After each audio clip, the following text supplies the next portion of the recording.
Hello friends, कैसे हो आप सब। Good morning. 5 फरवरी है आज।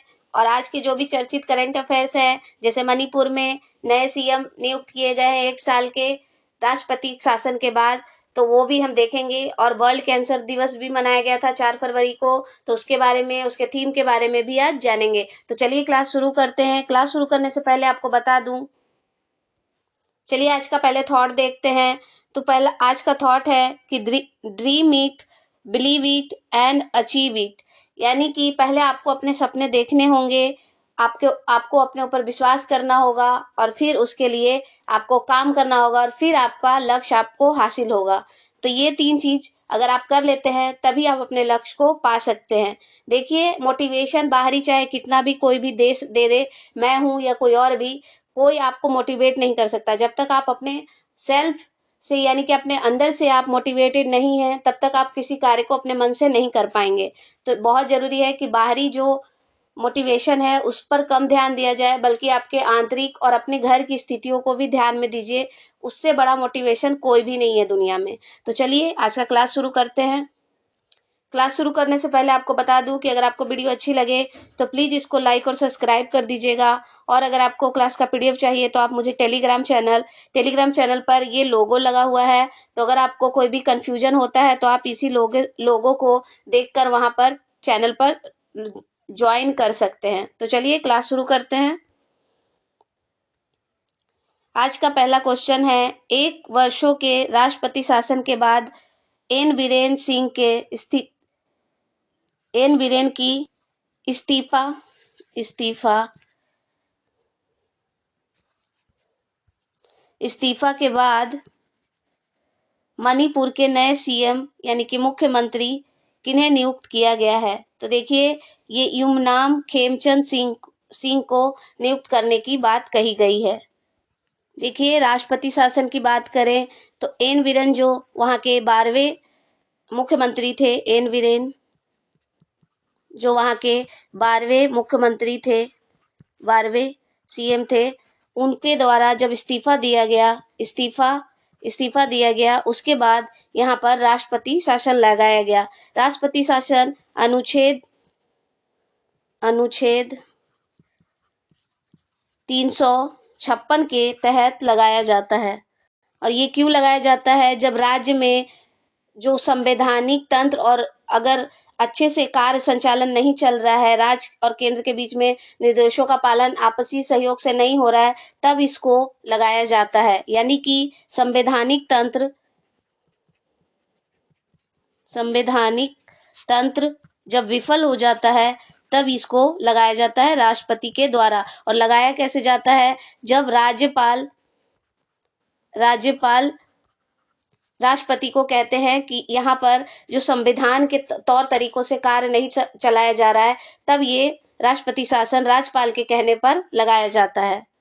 और राष्ट्रपति शासन को 2 महीने के भीतर 2 महीने के भीतर, यानी कि लगाने के 2 महीने के भीतर इसको लोकसभा और राज्यसभा से पास होना, यानी कि इसको स्वीकृत करना अनिवार्य होता है, नहीं तो इसे समाप्त कर दिया जाता है। और इसको राष्ट्रपति शासन जो है, इसको 6 महीने एक बार में, अगर मैक्सिमम देखा जाए तो इसको 6 महीने ही लागू किया जा सकता है। और अगर इसको बढ़ाना है तो इसको फिर से दोबारा 6 महीने के लिए बढ़ाया जा सकता है, और 6 महीना करके 2 साल तक इसको लगाया जा सकता है। तो 6 महीने के लिए शुरू में 6 महीने के लिए लगाया जा सकता है, 6 महीने के लिए। और इसको अगर मैक्सिमम देखा जाए, यानी कि 6 महीना करके, 6 महीने की अगर अवधि पूरी हो गई तो 6 महीने के लिए और बढ़ाना है, तो उसके लिए फिर से संसद में, वैसे ही लोकसभा राज्यसभा में पास करना होगा, उसके बाद फिर इसे 6 महीने के लिए बढ़ा दिया जाता है। तो इसी ऐसे ही करके कितनी बार इसको लगाया जा सकता है? तो ये 3 वर्षों तक लगाया जा सकता है, 3 वर्षों तक मैक्सिमम लगाया जा सकता है। लेकिन इसको लगाने के लिए जो इलेक्शन कमीशन ऑफ इंडिया है, वो अगर ये प्रमाण पत्र दे दे कि राज्यसभा में चुनाव कराना कठिन है, तभी ये 3 साल तक के लिए लागू हो सकता है। नहीं तो इसके बीच में विधानसभा चुनाव अगर हो गए तो वहां पर सरकार बन सकती है और संविधान के तौर तरीकों से कार्य संचालन हो सकता है। तो ये एक कंडीशन है जो जो चुनाव आयोग है, भारत का चुनाव आयोग, तो वो अगर ये प्रमाण दे दे कि वहां पर चुनाव करवाना पॉसिबल नहीं है, तभी ये 3 साल तक के लिए बढ़ाया जा सकता है। और अगर राष्ट्रपति चाहें, राष्ट्रपति राष्ट्रपति इसमें इसको लगाते भी हैं और ये हटाने का आदेश भी दे सकते हैं। हटाने का आदेश, इनको हटाना है तो इनको संसद की स्वीकृति की आवश्यकता नहीं होती, यानी कि लोकसभा राज्यसभा की स्वीकृति की आवश्यकता नहीं होती है। ये चाहे तो इसे हटा सकते हैं। संसद की स्वीकृति जरूरी नहीं होती है।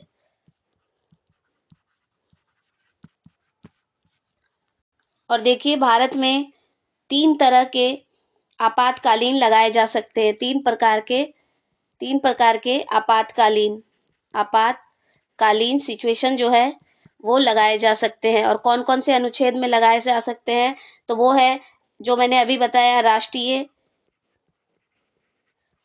राष्ट्रीय आपातकाल, माफ करिएगा, ये नेशनल आपातकाल है, यानी कि या अगर कोई बाहरी देश से हमारा युद्ध हो रहा है या कोई खतरा हमारे देश को है, तब ये लगाया जाता है ताकि लोगों को संरक्षित किया जा सके। और जब ये शासन लग जाता है तो लोगों का जो मौलिक अधिकार है वो छिन जाता है। सिर्फ सिवाय अनुच्छेद 21 को छोड़ के बाकी सारे मौलिक अधिकार जो होते हैं वो रद्द कर दिए जाते हैं और सबसे पहले बोलने का अधिकार रद्द कर दिया जाता है। तो ये कौन से अनुच्छेद में आता है, तो ये अनुच्छेद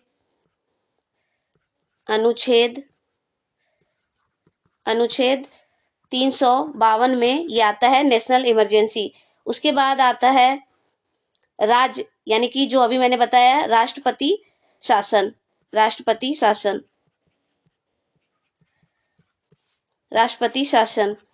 तो ये मैंने अभी बताया कि ये 356 में लगाया जाता है। और ये क्यों लगाया जाता है, अभी जस्ट मैंने बताया कि राज्य में संवैधानिक विफलता के कारण, यानी संविधान के अनुसार कार्य नहीं होने पर ये लगाया जाता है। और तीसरा है वित्तीय आपातकाल, तो ये लगाया जाता है 360, अनुच्छेद 360 के अंदर लगाया जाता है। लेकिन ये अभी भारत में कभी भी लगाया नहीं गया है, एक भी बार नहीं यूज किया गया है इस आर्टिकल का या इस अनुच्छेद का। और भारत में नेशनल इमरजेंसी कई बार लग चुके हैं, जैसे कि भारत चीन युद्ध के दौरान, भारत पाकिस्तान युद्ध के दौरान, और आंतरिक अशांति जो 1975 में आए थे। भारत चीन का जो युद्ध हुआ था, भारत और चीन का युद्ध, उसमें 1962 में ये लग चुका है नेशनल इमरजेंसी।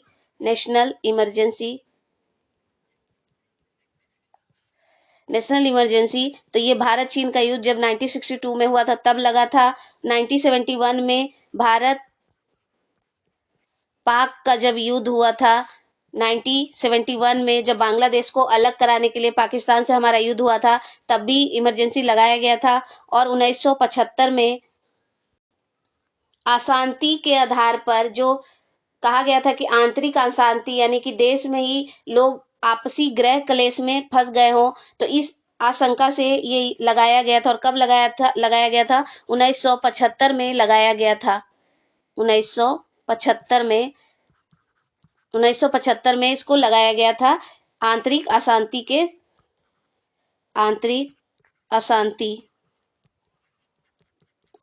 के समय पे इसको लगाया गया था। और इस टाइम पे प्रधानमंत्री कौन थी, तो प्रधानमंत्री थी इंदिरा गांधी।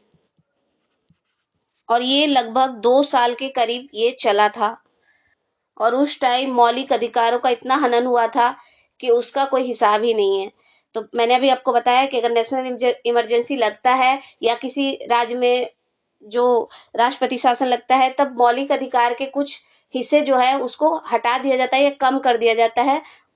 मौलिक अधिकार जैसे कि हमारे बोलने का अधिकार है, ये तो सबसे पहले ही छीन लिया जाता है। सिर्फ एक ऐसा ही है जो 20 और 21 अनुच्छेद है, वो हमसे नहीं लिया जाता है। ये अनुच्छेद क्या कहता है? हमको जीवन जीने का अधिकार देता है। तो आइए मणिपुर के बारे में देख लेते हैं। मणिपुर, इसकी स्थापना 21 जनवरी 1972 को पूर्ण राज्य का इसको दर्जा दिया गया था। देखिए, इससे पहले ये यूटी बनता है। इसको 1949 में पहले इसको राज्य बनाया गया था। राज्य का जब भारत में इसका विलय किया गया तो 1949 में इसका विलय किया गया। पार्ट सी यानी कि भाग सी में इसको भारत के साथ जोड़ा गया। 1956 में औपचारिक रूप से ये यूटी यानी कि केंद्र शासित प्रदेश के रूप में इसको बनाया गया और 1972 21 जनवरी को इसको पूर्ण राज्य का यानी कि ईस्ट जो पूर्वोत्तर राज्य है उसका ये दर्जा दिया गया इसको 1971 के अधिनियम के तहत। और इसके साथ एक अनुच्छेद भी जुड़ा हुआ है जो इसको विशेष प्रावधान देता है, तो वो है अनुच्छेद 371 सी के तहत इसको विशेष संरक्षण प्रदान किया गया है। नॉर्थ ईस्ट का ये राज्य है। 1963 में केंद्र शासित प्रदेश अधिनियम 1962 के तहत मणिपुर में विधानसभा का जो स्थापना है वो किया गया था। तो आइए यहाँ पर देखते हैं इसकी राजधानी क्या है। इम्फाल है। आभूषणों की भूमि, पहाड़ियों और घाटियों से घिरा हुआ है ये। इसको क्या कहा जाता है? आभूषणों की भूमि। और इसको भारत का गहना कहा किसने था? तो पंडित नेहरू यानी कि जवाहरलाल नेहरू के द्वारा इसे कहा गया था। पूर्व का स्विट्जरलैंड भी इसे कहा जाता है और ये किसने कहा था? लॉर्ड इरविन के द्वारा ये कहा गया था। यहाँ पर जो एक झील है, लोकटक झील, वो है उत्तर पूर्व भारत की सबसे मीठे पानी के झील है ये लोकटक झील।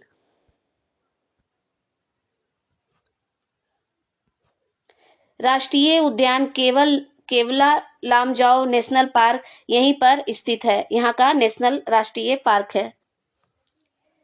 यहाँ वन्य जीव देखें तो संघाई डियर, डांसिंग डियर जो है यहाँ की राज्य पशु है।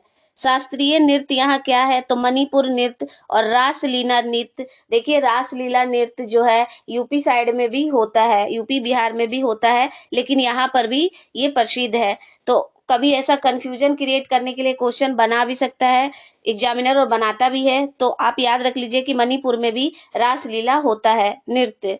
खेल यहाँ का क्या है? पोलो का जन्म स्थान इसको माना जाता है। पोलो जो खेला जाता है ना, देखिए कुतुबुद्दीन ऐबक जो थे वो पोलो खेलते हुए ही उनकी मृत्यु हुई थी, घोड़े से गिर गए थे। तो ये यहाँ जो पोलो है इसका यहाँ जन्म स्थान माना जाता है पोलो खेल का। यहाँ पर नदियां हैं, बराक नदी, इम्फाल नदी, मणिपुरी नदी यहीं पर स्थित है। प्रमुख जनजातियां यहाँ पर मेती ट्राइब का, नागा, कुकी, चीन यहाँ की प्रमुख जनजातियां हैं। प्रमुख त्योहार यहाँ क्या है? तो संघाई महोत्सव यहाँ का प्रमुख त्योहार है। चवांग है, लाई हरोबा है, नांगोल चकोबा है, यहाँ पर प्रमुख त्योहार है। यहाँ महिलाओं द्वारा संचालित ईमा कैथल ये दुनिया का एकमात्र महिला द्वारा संचालित बाजार है। युमनान खेमचंद जो है इनके बारे में भी थोड़ा जान लेते हैं। तो युमनान खेमनद जो है, खेमचंद सिंह जो है, ये 13वें युमनाम खेमचंद सिंह जो है ये 13वें नंबर के यहाँ के सीएम बनेंगे। 13वें नंबर के सीएम। और ये मणिपुर के स्पीकर भी रह चुके हैं। मणिपुर के स्पीकर भी रह चुके। और ये मैती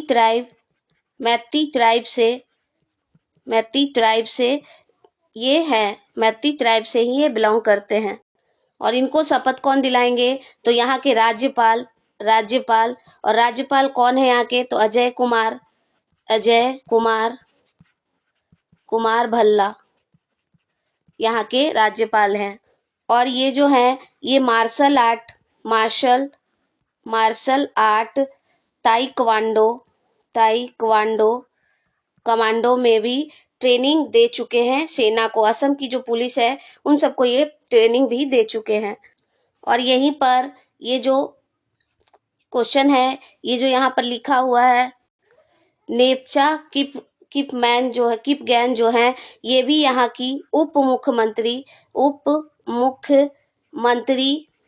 मुख्यमंत्री के तौर पे शपथ लेंगी। जो पहली महिला कुकी ट्राइब जो है, कुकी ट्राइब से जो अभी मैंने आपको बताया, कुकी ट्राइब से पहली महिला, फर्स्ट महिला नेता हैं जो उप मुख्यमंत्री के तौर पे यहाँ शामिल होंगी, पहली कुकी ट्राइब महिला। और मणिपुर में जो राष्ट्रपति शासन लगा था, तो वो कब लगा था? मणिपुर में राष्ट्रपति शासन जो लगा था वो पहली बार मणिपुर में जब एन वीरेन ने यहाँ पर इस्तीफा दे दिया।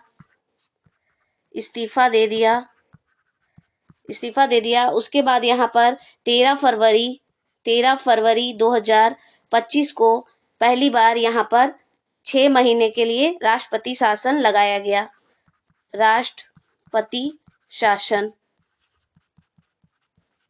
गया। उसके बाद इसको अगस्त 2025 में फिर से बढ़ाया गया। उसके बाद अब ये राष्ट्रपति शासन जो है 12 फरवरी 2026 को खत्म हो रहा है। और इसी में अब सीएम और मुख्यमंत्री और उप मुख्यमंत्री इन दोनों का नियुक्ति किया जाएगा अजय कुमार भल्ला के द्वारा, जो यहाँ के राज्यपाल हैं। देखिए, मैंने इसको डिटेल्स में इसलिए बताया क्योंकि अभी चर्चित मुद्दा है, तो हो सकता है कहीं से भी क्वेश्चन बन जाए। तो चलिए अब आगे बढ़ते हैं हम लोग। ये रहा मणिपुर का मैप जो है, ये देखिए, ये इम्फाल इसकी राजधानी है और इसका बॉर्डर किससे किससे लग रहा है। ये देखिए, ये वाला जो बॉर्डर है इसका, ये रहा नागालैंड, ये रहा मणिपुर, तो इसके साथ इसका बॉर्डर लगता है। चलिए आगे बढ़ते हैं।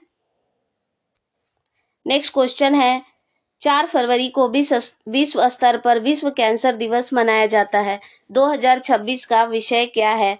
तो इसका विषय है यूनाइटेड बाय यूनिक, और ये 2025 से 2027 के बीच का यही इसका थीम है, वर्ल्ड कैंसर दिवस का, जो 4 फरवरी को मनाया जाता है। और ये मनाया किसके द्वारा जाता है?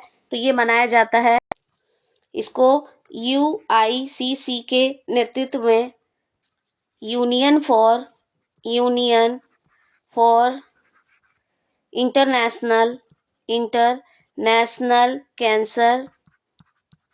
कैंसर कंट्रोल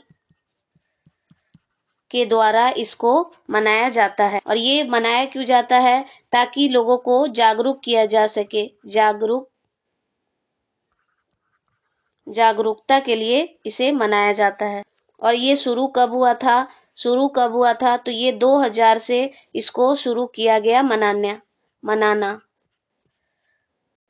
और ये शुरू कब से हुआ था?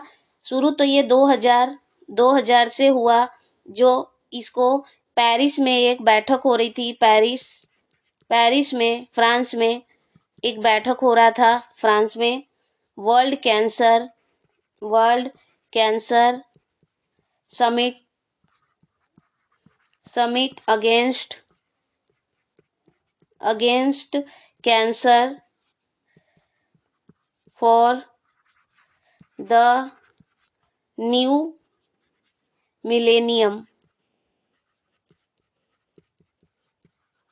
इसके अंदर ये मनाने की बात कही गई ताकि इसमें जागरूकता फैलाया जा सके, और जो वर्ल्ड में इतने कैंसर के केस बढ़ रहे हैं उसके लिए लोगों को जागरूक किया जा सके कि पहले ही लोग अवेयर हो जाए, इससे अपने आप को जानकारी रखें कि उनके बॉडी में ऐसा कुछ हो रहा है।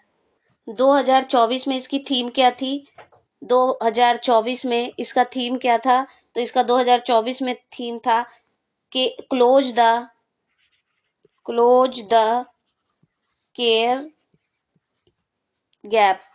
ये इसका 2024 में थीम था, लेकिन 2025 से 27 के लिए, यानी कि 3 वर्ष के लिए इसका थीम क्या रख दिया गया? तो इसका थीम रख दिया गया united united united by unique, ये रख दिया गया। हिंदी में देखें तो अद्वितीयता से एकजुट, ये रखा गया इसका थीम 3 वर्षों के लिए। तो इस वर्ष का ये थीम है यूनाइटेड बाय यूनिक।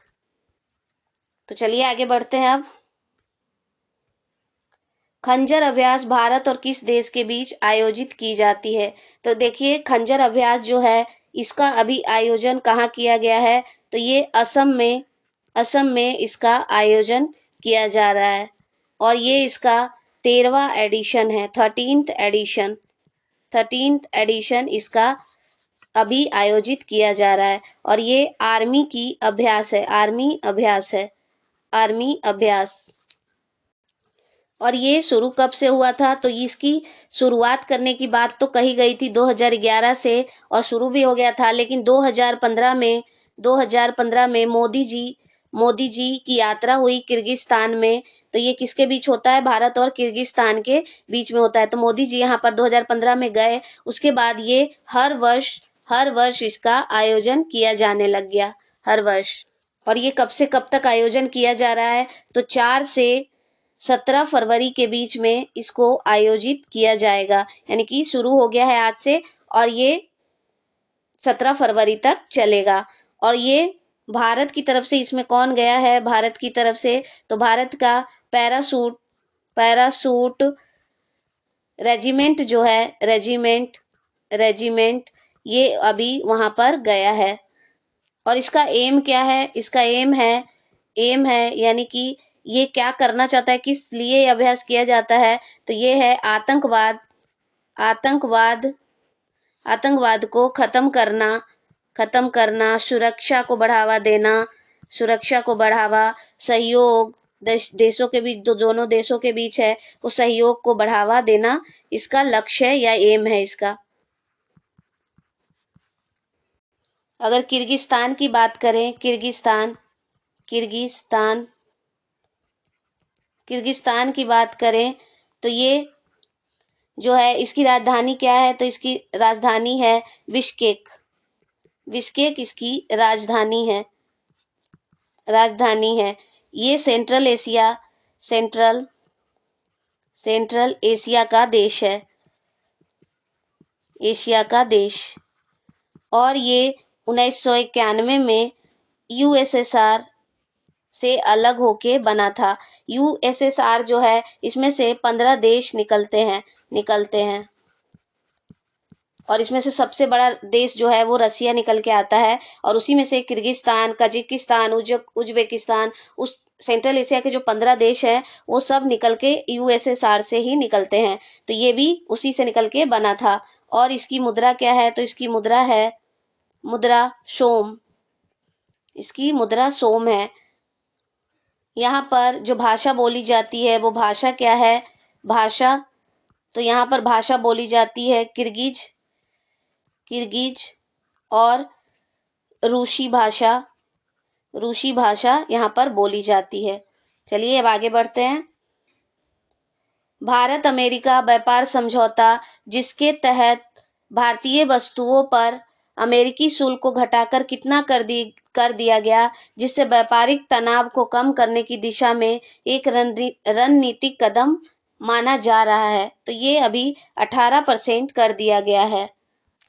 देखिए भारत और अमेरिका के बीच एक व्यापार डील हुआ, उसमें से अभी व्यापार डील कितने का हुआ? तो $500 बिलियन का इनके बीच में व्यापार डील हुआ है। देखिए यूएसए ने हमारे ऊपर यानी कि भारत के ऊपर पहले 25% का टैरिफ लगाया था, जो रेसिप्रोकल टैरिफ होता है, जो उत्पादों पे लगाया जाता है, जो हर देश अपने अगर किसी देश से आयात करके या निर्यात करके वो सामान आता है तो वो उस पर कुछ टैक्स लगाता है। तो उसी को 25% तो पहले से लगा हुआ था, फिर दोबारा ट्रंप ने 25% जो रूस के साथ व्यापार के कारण इसको लगाया गया था, यानी कि ये सिर्फ उनके द्वारा कहा गया कि रूस के साथ जो भी व्यापार करेगा हम उसके ऊपर टैक्स लगाएंगे। तो उन्होंने 25% भारत के ऊपर भी लगा दिया, तो 25-25 मिला के 50% का टैरिफ लगा दिया गया था। लेकिन अब कम करके इस टैरिफ को, यानी कि इसमें से कम करके 18% का टैरिफ कम कर दिया गया, यानी 25% से अब 18% का टैरिफ कर दिया गया। ये तो टैरिफ लगा ही हुआ है। तो जो डोनाल्ड ट्रंप हैं, इनके द्वारा जो इनका एक सोशल मीडिया है उसके ऊपर इन्होंने ट्वीट करके बताया कि हम 18% का ये टैरिफ लगा रहे हैं, मतलब कम कर रहे हैं इसको 25% से, अब इसमें से हम 18% लगा रहे हैं। तो इसी के ऊपर मोदी जी ने भी ट्वीट करके उनको थैंक यू कहा, तो इसीलिए ये अभी चर्चा में है। चलिए आगे बढ़ते हैं। बजट 2026-27 के अनुसार भारतीय रेलवे को बदलने, यानी कि ट्रांसफॉर्मेशन करने के लिए, उसको बदलाव, कुछ जो डिजिटलीकरण करना है उसके लिए कितना पैसा अभी आवंटित किया गया है बजट में। तो बजट में ये 2.93 लाख करोड़ रुपए कर दिए गए हैं। ये टाइपिंग मिस्टेक है, 2.93 लाख करोड़ कर दिए गए हैं। ये क्यों दिया गया है? ताकि रेलवे का आधुनिकीकरण यानी कि डिजिटलीकरण इसका किया जा सके, और ये नई पटरियां वंदे भारत ट्रेन सुरक्षा प्रणाली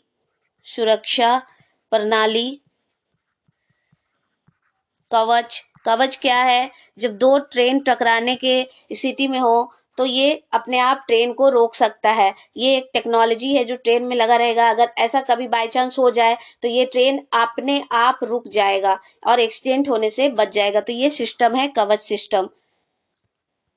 तो ये इसीलिए पैसा दिया गया है ताकि इंफ्रास्ट्रक्चर को बढ़ावा दिया जा सके। और इस बजट में वंदे भारत,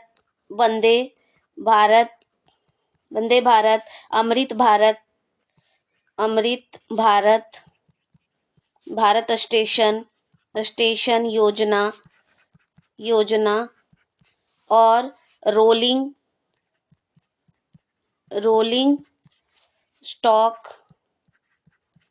स्टॉक जो योजना है उनके निर्माण पर फोकस किया जाएगा। तो बेसिकली ये देखा जाए तो ये इंफ्रास्ट्रक्चर को फोकस करता है। चलिए आगे बढ़ते हैं।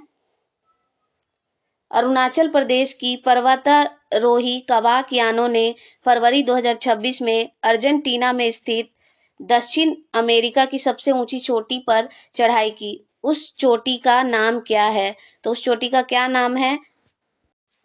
माउंट एकानकागुआ इसका नाम है। यानी कि ये दक्षिण अमेरिका जो है, साउथ अमेरिका जो है, उसकी सबसे ऊंची चोटी है। कवाक यानो जो है ये अरुणाचल प्रदेश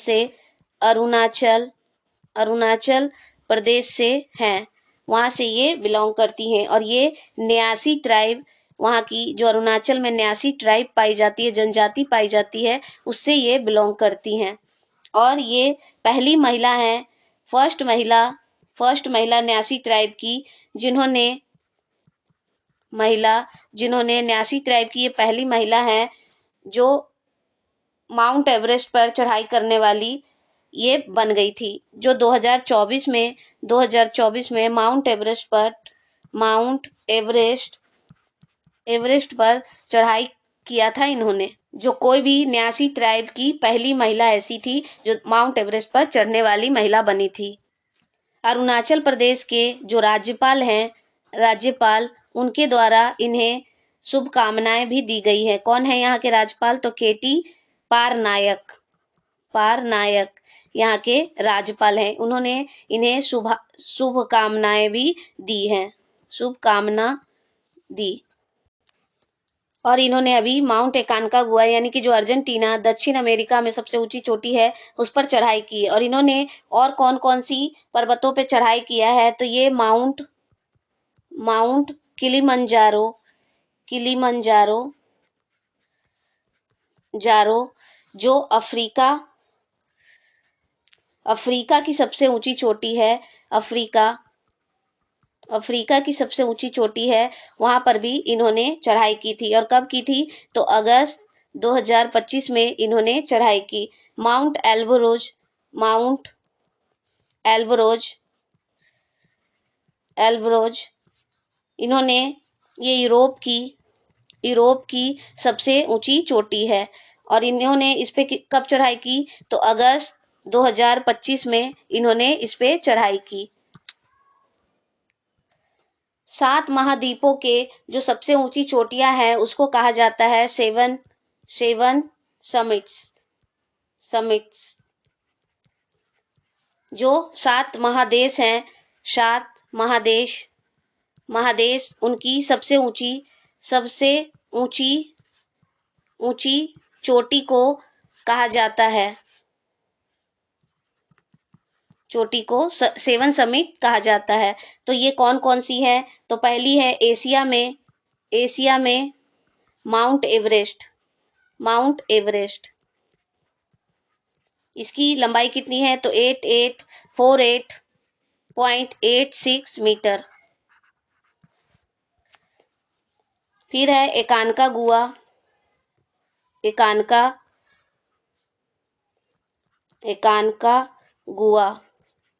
ये कहाँ है? तो ये दक्षिण अमेरिका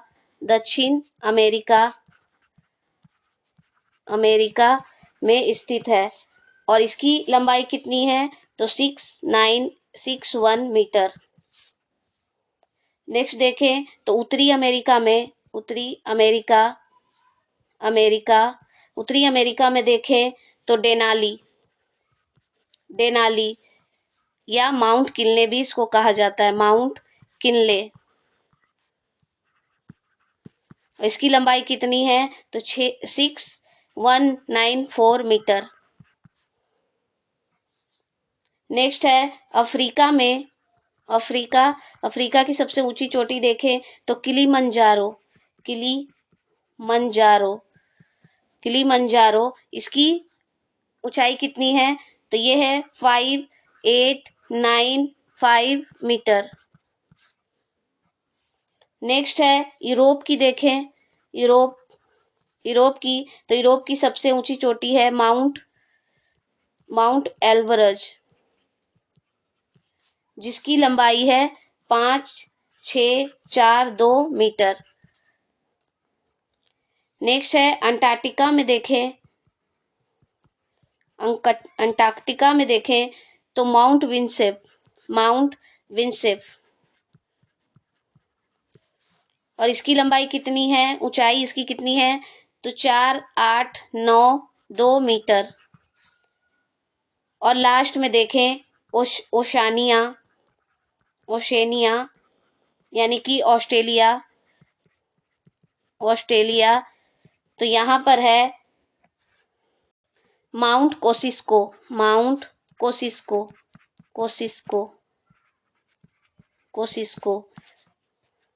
और इसकी ऊंचाई कितनी है? तो 2228 मीटर इसकी ऊंचाई है। तो देखिए मैंने सातों महाद्वीप के जो सबसे ऊंची चोटियां हैं उसको मैंने बता दिया है, तो आप लोग उसको अच्छे से रिवीजन करिएगा। चलिए हम लोग आगे बढ़ते हैं। अब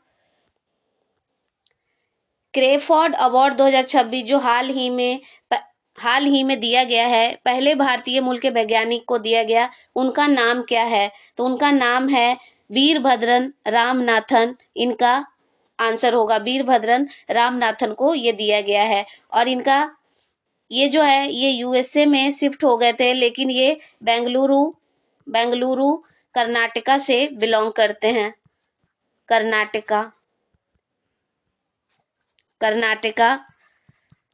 कर्नाटका से ये बिलोंग करते हैं। ये अवार्ड जो है, ये अवार्ड कब से शुरू हुआ? तो 1980 से ये शुरू हुआ है।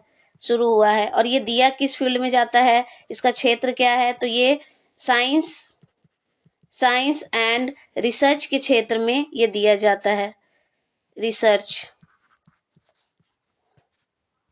और ये किसके द्वारा दिया जाता है? तो ये royal Swedish academy academy of sciences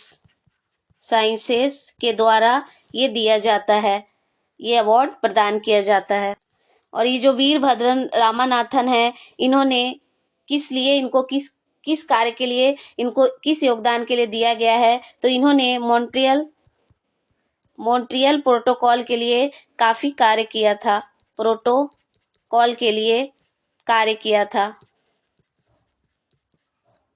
Montreal protocol क्या है, तो ये ओजोन की जो परत है उसके ऊपर ये प्रोटोकॉल किया गया था। और ये कब हुआ था, तो ये हुआ था यूवी रेज को जो हमारे यूवी रेज से हमको जो खतरा है उसकी सुरक्षा के लिए ये प्रोटोकॉल का आयोजन किया गया था। और इसका आयोजन कब किया गया था, 16 सितंबर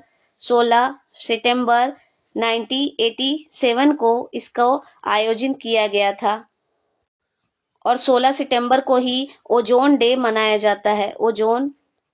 ओजोन डे मनाया जाता है, यानी कि दिवस मनाया जाता है 16 सितंबर को। चलिए आगे बढ़ते हैं।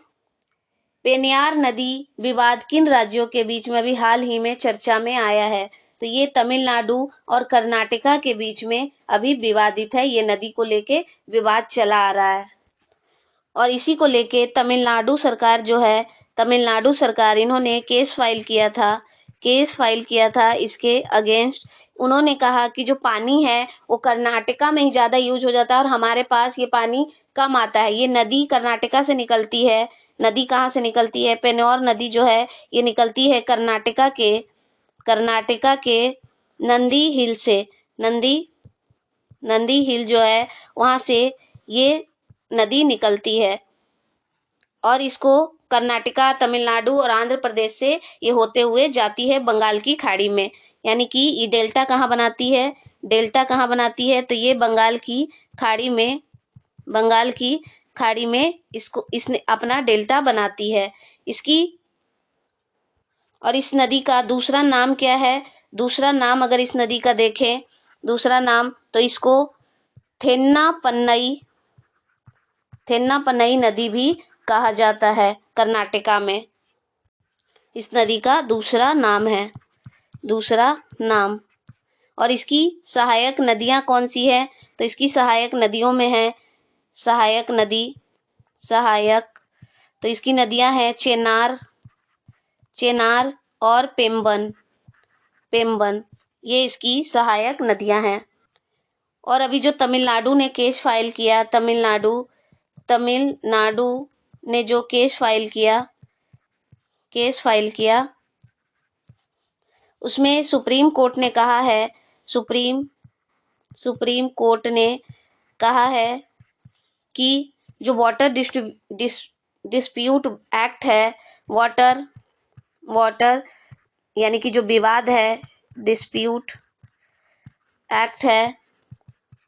और ये कब का एक्ट है, 1956 का। तो इसी के तहत एक कमिटी बनाने की बात कही गई है।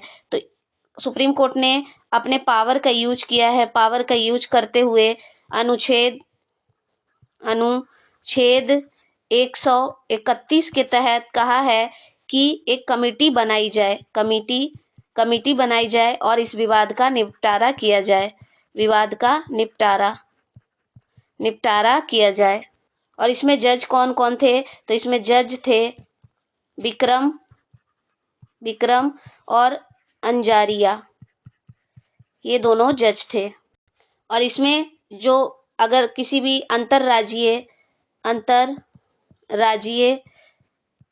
अंतरराज्य जो विवाद होता है, अंतरराज्य वाटर यानी कि पानी को लेके पानी विवाद है, इसको अनुच्छेद 262 के तहत रखा गया है और इसी में इसका सुधार किया जाएगा। यानी कि दोनों के बीच में जो विवाद है उसको निपटान किया जाएगा। और इसमें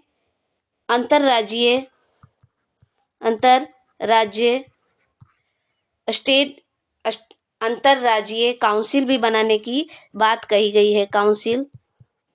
काउंसिल बनाने के लिए भी एक अनुच्छेद का यूज किया जाएगा। तो वो अनुच्छेद क्या है?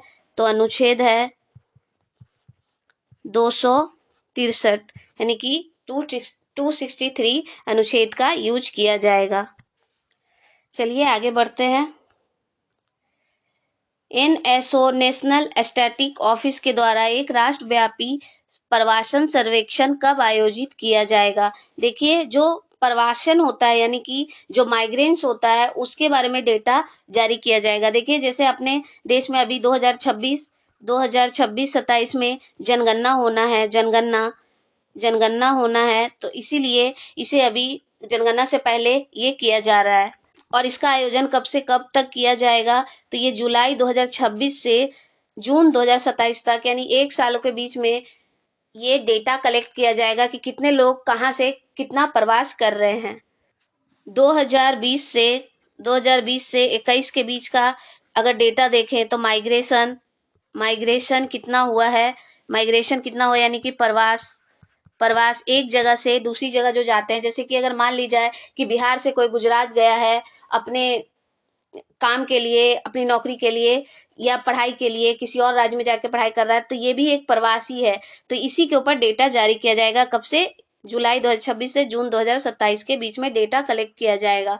तो अभी जो 2020 से 21 का माइग्रेशन का डेटा देखें तो इसमें 28.9% ऐसे प्रवासी हैं जिसमें से पुरुष 10%, पुरुष 10% प्रवास करते हैं, जबकि महिला जो है महिला 47.9% प्रवास करती है। महिला का प्रवास इतना ज़्यादा क्यों है? तो इसमें इसलिए इतना ज़्यादा है क्योंकि महिलाओं को शादी के बाद अपना घर छोड़ के अपने पति के घर में शिफ्ट होना होता है, और नौकरी पेशा पढ़ाई के लिए भी कुछ लड़कियां अब जाने लगी हैं, तो उसके तौर पे भी ये देखा जा रहा है। तो इतना प्रवास हुआ है। तो चलिए अब आगे बढ़ते हैं। 16वें वित्त आयोग ने 2025 से 26 और 2030 से 31 की अवधि के लिए केंद्रीय करों के विभाज्य कोष में राज्यों की कितनी हिस्सेदारी को बरकरार रखने की सिफारिश की है? तो देखिए, ये 41% की हिस्सेदारी जो है वो पहले भी थी और अभी भी इसको बरकरार रखा गया है। तो ये 1 अप्रैल 2026 से इसको लागू किया जाएगा और ये चलेगा कब तक? तो 31 मार्च 2027 तक ये चलेगा। और इसमें सबसे ज़्यादा पैसा किसको दिया गया है? तो उन राज्यों में सबसे ज़्यादा कर्नाटक और केरल को सबसे ज़्यादा पैसा दिया गया है, ज़्यादा पैसा दिया जाएगा। जबकि राजस्थान, छत्तीसगढ़,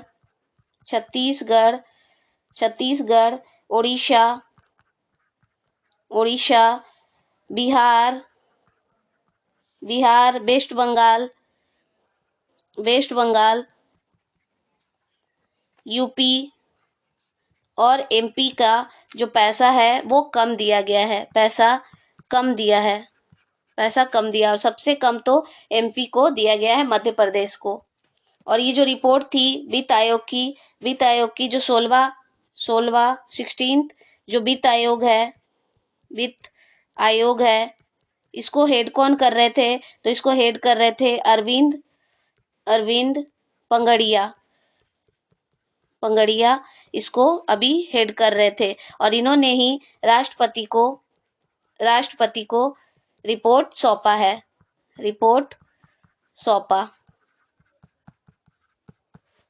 और ये जो रिपोर्ट सौंपते हैं ये किस अनुच्छेद के तहत? तो अनुच्छेद 281 के तहत ये राष्ट्रपति को सौंपा जाता है। वित्त आयोग की बात करें, वित्त आयोग की बात करें तो वित्त आयोग जो है वो अनुच्छेद 280 के अंदर आता है, उसके अंतर्गत आता है, और ये संवैधानिक इकाई है। और 15वें जो अभी मैंने बात किया, 15वें जो वित्त आयोग के हेड थे वो कौन थे? तो वो थे एन के सिंह। और अभी 16वें जो थे, 16वें कौन थे, 16 नंबर के कौन इसके हेड थे वित्त आयोग के, तो वो थे अरविंद पंगड़िया। और ये रिपोर्ट सौंपा किस दिन है, तो ये रिपोर्ट सौंपा गया है, किस दिन सौंपा गया, तो ये सौंपा गया 17 नवंबर से 30 नवंबर के बीच में। 30 नवंबर के बीच में जो रिपोर्ट तैयार किया गया वो अभी मतलब कि सौंप दिया गया, अभी 2026 में सौंप दिया गया इसको। ये 2025 में इस 17 नवंबर से 30 नवंबर के बीच में इन्होंने डेटा कलेक्ट किया और 2026 में सौंप दिया। चलिए आगे बढ़ते हैं। प्रो कुश्ती लीग यानी कि प्रो रेसलिंग बोलते हैं इसको इंग्लिश में और कुश्ती हिंदी में, तो कुश्ती लीग 2026 हरियाणा थंडर के द्वारा जीता गया है। इन्होंने जीता है, तो इन्होंने किस टीम को हरा के ये जीत हासिल की है, तो ये हराया है दिल्ली दंगल को, इन्होंने हराया है, दिल्ली दंगल को हराया है। और कितने से हराया है, तो 5-4 से इनको हराया 5-4 से। और हरियाणा थंडर की टीम में एरेना नाम की एक खिलाड़ी खेल रही थी जो 2 मेडल ओलंपिक में जीत चुकी हैं, 2 बार ओलंपिक मेडल जीत चुकी हैं, ओलंपिक मेडल जीत चुकी हैं।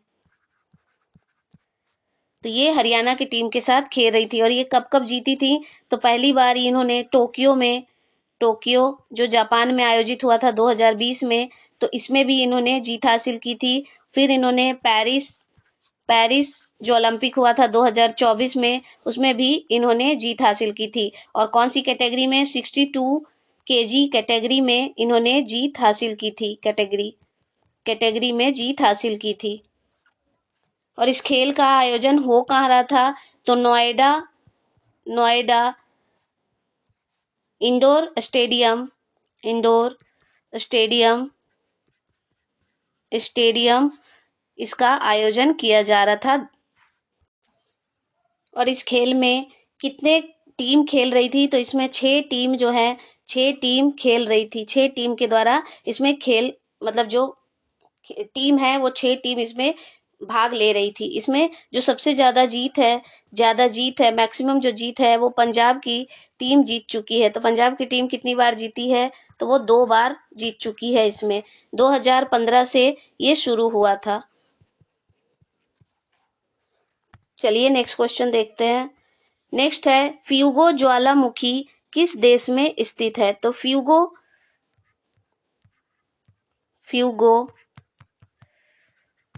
ज्वालामुखी जो है ये कहाँ स्थित है, तो ये मध्य अमेरिका में स्थित है। और इसी के पास में एक और ज्वालामुखी है अंकाते नांगो, यहाँ पर इसके पास में ही एक और ज्वालामुखी है जो कुछ ही दूरी पर स्थित है। और ये एक मिलके एक बड़ा सा परिसर भी बनाते हैं दोनों मिलके। और ये स्थित कहाँ है, तो ग्वाटेमाला यानी कि मध्य अमेरिका में ये स्थित है। शहर कौन है, तो शहर है यहाँ पर एंटीगुआ। यहाँ से ये मात्र 16 किलोमीटर की दूरी पर स्थित है। और ये एक सक्रिय ज्वालामुखी है, सक्रिय ज्वालामुखी है। और ये इसको आग का ज्वालामुखी भी कहा जाता है, आग का ज्वालामुखी कहा जाता है। और इसका शेप कैसा है, तो ये कोन शेप का, यानी कि ये स्ट्रेटोस्फेयर है, यानी कि ये कोन के शेप का, यानी कि इस तरह का शेप का ये है। और ये जो है ये प्रशांत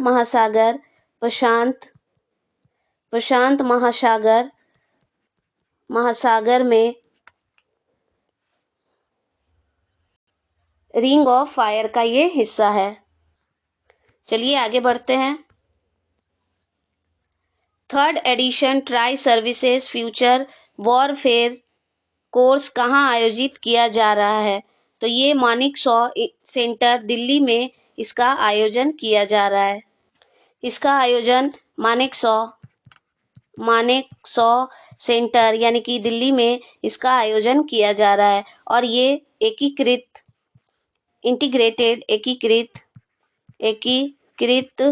रक्षा स्टाफ के मुख्यालय के तहत ये आयोजन हो रहा है। आधुनिक युद्ध रणनीतियों पर ये केंद्रित है। ये फोकस किस पे कर रहा है? फोकस ये किस पे करेगा? तो ये आधुनिक जो यानी कि इस जमाने का आधुनिक युद्ध रणनीतियों पर ये केंद्रित ये है। और इसका विषय क्या रखा गया यानी कि थीम क्या है? तो इसका थीम है AI, साइबर सुरक्षा, युद्ध, उभरती टेक्नोलॉजी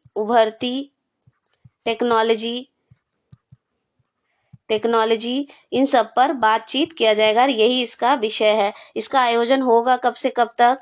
तो ये 2 फरवरी से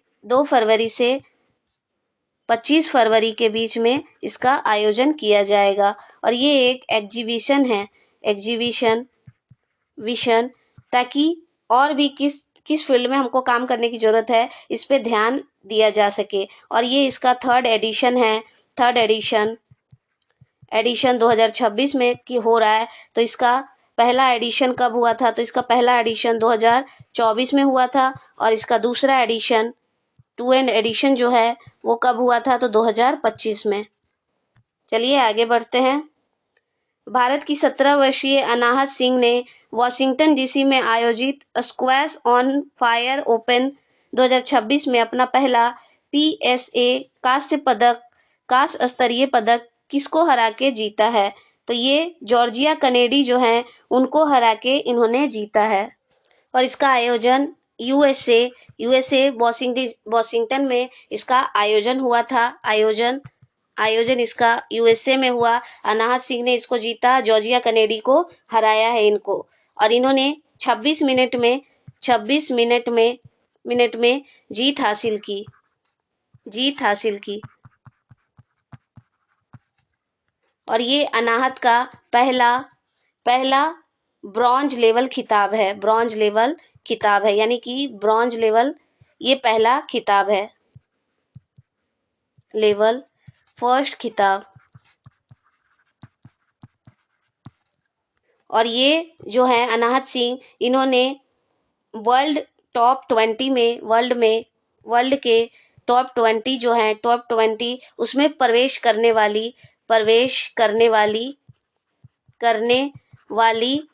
पहली सबसे कम उम्र की एशियाई बन गई है। एशियाई भारत की तो है ही और एशिया की भी ये पहली बन गई है। भारत और एशिया की पहली खिलाड़ी बन गई हैं। चलिए आगे बढ़ते हैं। हाल ही में टाइटन स्मार्ट के द्वारा किन 2 बैडमिंटन के शीर्ष जोड़ियों को एम्बेसडर नियुक्त किया गया है? तो ये चिराग शेट्टी और सात्विक साईराज रंकीरेड्डी को एम्बेसडर नियुक्त किया गया है। टाइटन स्मार्ट जो घड़ी बनाती है उनके द्वारा इनको एम्बेसडर नियुक्त किया गया है। सात्विक अंचुराग ये बैडमिंटन के खिलाड़ी हैं और इनको 2023 में मेजर ध्यानचंद खेल रत्न अवार्ड से भी सम्मानित किया गया। और ये बैडमिंटन के खेल में वर्ल्ड में पहले रैंक पर पहुंचने वाले भी पहले भारतीय बने थे। वर्ल्ड में फर्स्ट रैंक पे पहुंचने वाले ये पहले भारतीय भी बने थे। भारतीय जोड़ी भी बनी थी। और इनके द्वारा एशियाई जो खेल होता है एशियाई खेलों में इनके द्वारा 2023 में जो ये आयोजन हुआ था उसमें इन्होंने गोल्ड मेडल जीता था बैडमिंटन में। और कॉमनवेल्थ वेल्थ गेम्स में इन्होंने गोल्ड मेडल जीता था। और 2023 में इनको मेजर ध्यानचंद खेल रत्न दिया गया था। चलिए आगे बढ़ते हैं। नेक्स्ट है एनटीपीसी ग्रीन एनर्जी और असागो ने मिलकर भारत का पहला ग्रीन यूरिया प्लांट कहाँ बनाने का प्लान बनाया है। तो ये आंध्र प्रदेश के जो पुदीमा डाका एक जगह है, वहां पर ये ग्रीन प्लांट जो है, ग्रीन एनर्जी प्लांट है, ये बनाया जाएगा।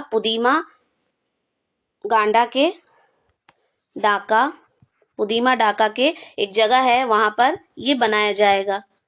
और ये एनटीपीसी ग्रीन एनर्जी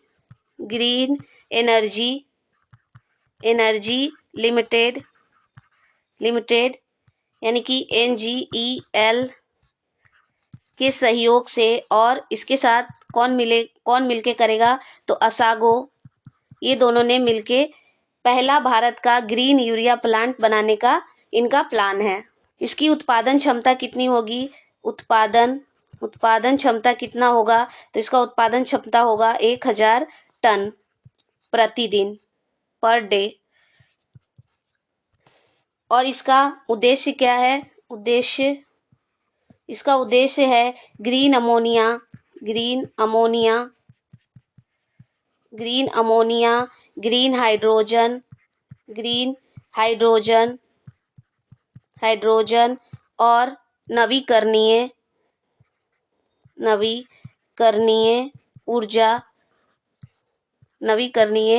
ऊर्जा को बढ़ावा देना। और इसे ग्रीन यूरिया बनाना, इसका, और जो यूरिया का आयात हम लोग करते हैं उस पर निर्भरता कम करने के लिए इसको लगाया जा रहा है आंध्र प्रदेश में।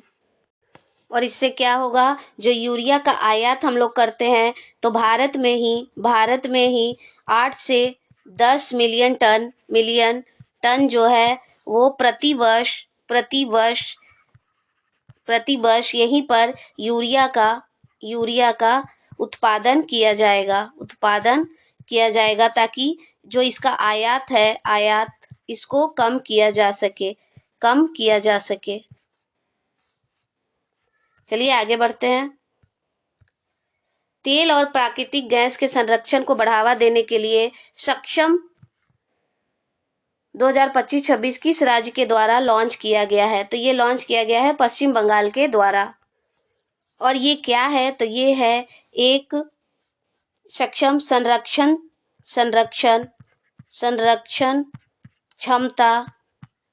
क्षमता महोत्सव। ये एक आयोजन है, एक महोत्सव है, इसी का आयोजन किया जा रहा है। और ये क्यों किया जा रहा है? ताकि तेल और प्राकृतिक गैस जो है इसके संरक्षण को बढ़ावा दिया जा सके और लोगों को जागरूक किया जा सके, इसीलिए इसका आयोजन किया जा रहा है। इसका आयोजन किया कब से कब जा रहा है? तो ये 2 फरवरी से 16 फरवरी के बीच में इसका आयोजन किया जा रहा है। और इसका थीम क्या रखा गया है? इसका थीम रखा गया है तेल और गैस बचाएं, पर्यावरण बचाएं। ये इसका थीम है। और ये मंत्रालय किस मंत्रालय के तहत? तो ये पेट्रोलियम और प्राकृतिक गैस की सहायता से इसको मनाया जा रहा है।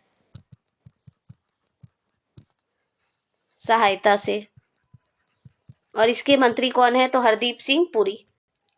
और इसका थीम है तेल और गैस को बचाएं, पर्यावरण बचाएं, यानी कि तेल और प्राकृतिक गैस को संरक्षण देने के लिए इसको मनाया जा रहा है। और इस सक्षम को लॉन्च किया गया है पश्चिम बंगाल में। चलिए आगे बढ़ते हैं। नेक्स्ट है प्रधानमंत्री सहज बिजली हर घर योजना सौभाग्य, यानी कि इसका फुल फॉर्म है ये प्रधानमंत्री सहज बिजली हर घर योजना सौभाग्य योजना। तो अभी हाल ही में दूर दराज के इलाकों में बिजली पहुंचाने के लिए ये चर्चा में रहा। ये कब लॉन्च किया गया था? तो ये 2017 में लॉन्च किया गया था। ये अक्टूबर अक्टूबर 2017 में लॉन्च किया गया। और इसका लक्ष्य क्या है? लक्ष्य, तो इसका लक्ष्य देखें तो ये पूरे भारत में सभी घरों में बिजली पहुंचाना। और अब इसके बाद दूसरी योजना कौन सी लाई गई जिससे बिजली हर घर तक पहुंचाया जाता है? तो RDSS इसको लॉन्च किया गया। इसका फुल फॉर्म है रिक्वेंट डिस्ट्रीब्यूशन सेक्टर स्कीम, इसका फुल फॉर्म है। और इसका उद्देश्य क्या है? तो बिजली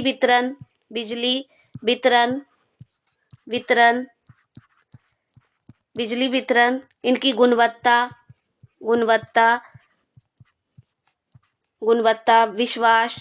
विश्वसनीयता जो है, विश्वास, इन सबको ध्यान में रख के इसका लक्ष्य ये इसी के ऊपर कार्य करता है। और इसमें अभी निवेश कितना किया गया है? RDSS में निवेश कितना किया गया है? तो 2.62 लाख करोड़ अभी इसमें निवेश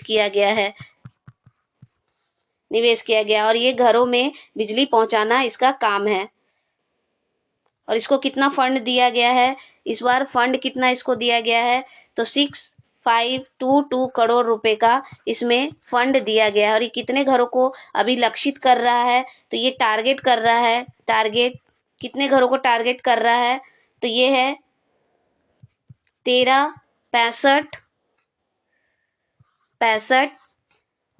139 इतने घरों को ये फोकस कर रहा है।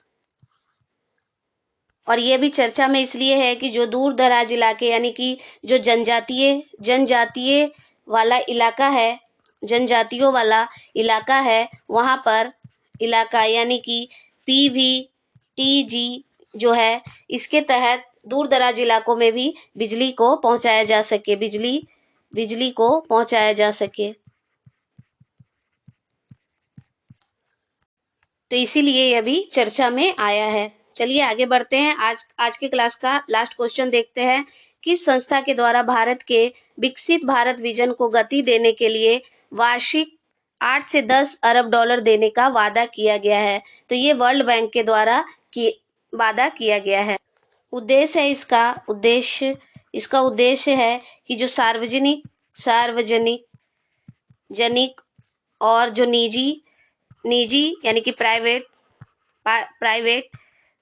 जो क्षेत्र है उनको बढ़ावा दिया जा सके और इनको पूंजी का जो लाभ उठाना है, उनको वैश्विक सर्वोत्तम जो तकनीक है वो सब इनको पहुंचाया जा सके। इसलिए ये अभी वर्ल्ड बैंक के द्वारा समर्थित किया गया है भारत को। भारत का ये जो विकसित भारत विजन है यानी कि 2047 तक हम लोग विकसित भारत हो जाएंगे, तो उसके लिए ये इस विजन को सपोर्ट करता है। वर्ल्ड बैंक की बात करें तो 1944 में इसकी स्थापना होती है। इसका मुख्यालय कहाँ है? तो वॉशिंगटन डीसी में इसका मुख्यालय है, USA में। और ये विकासशील देशों और गरीब देशों को लोन प्रदान करता है यानी कि ऋण प्रदान करता है। और इसके जो वर्तमान में इसके अध्यक्ष हैं वो है अजय वांगा। ये भारत से भी इनका संबंध है। तो और अजय वांगा इसके अभी अध्यक्ष हैं। और इसमें सदस्य कितने हैं? तो इसमें सदस्य देश हैं 189 सदस्य देश हैं इसमें। तो चलिए आज का क्लास यहीं तक रखते हैं। देखिए, अगर आपको क्लास का PDF चाहिए तो आप मुझे टेलीग्राम चैनल पर फॉलो भी कर सकते हैं। और आप मुझे अगर आप YouTube चैनल पे मेरी वीडियो देखते हैं तो प्लीज इसको लाइक और सब्सक्राइब भी कर दीजिए। तो चलिए आज का क्लास यहीं तक। Thank you for watching. Bye सभी को। और अपने नोट्स जरूर बना लीजिए। ठीक है, बाय सभी को।